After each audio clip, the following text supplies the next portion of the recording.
So, just yesterday, I read the account of a true crime committed in November 2004.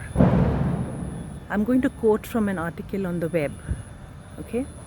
Peter Porco freshened up in the bathroom, packed his lunch, and loaded the dishwasher.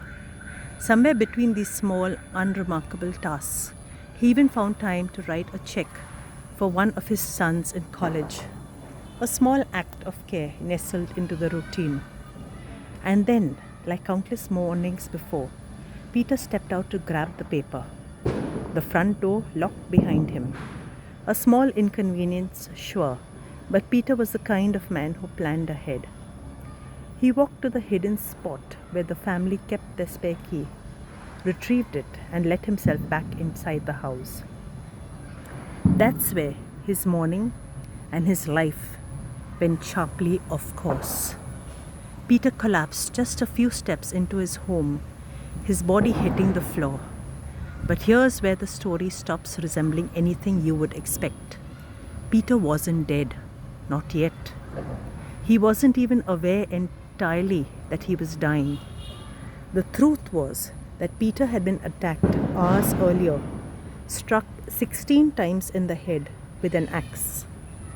One blow split his skull, another took a piece of his jaw, but not one of those injuries alone was enough to kill him. For hours after waking up the morning after, Peter moved as though nothing had happened. It's almost incomprehensible. His skull fractured, his body struggling to hold itself together, yet going through the motions. So, reading this account made me think of that verse in the Bible. I praise you because I am fearfully and wonderfully made.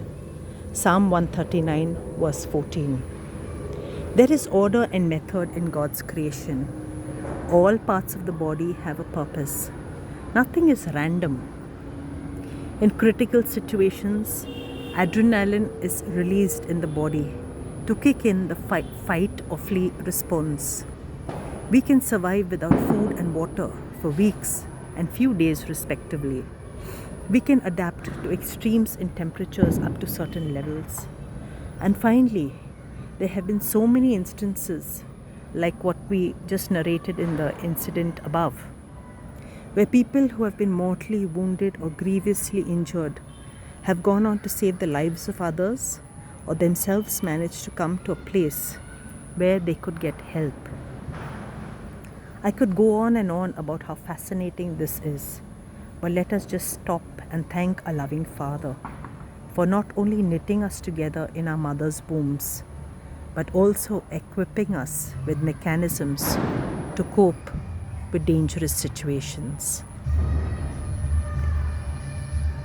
Our Father, our Creator, we praise and thank you because we are fearfully and wonderfully made. Amen.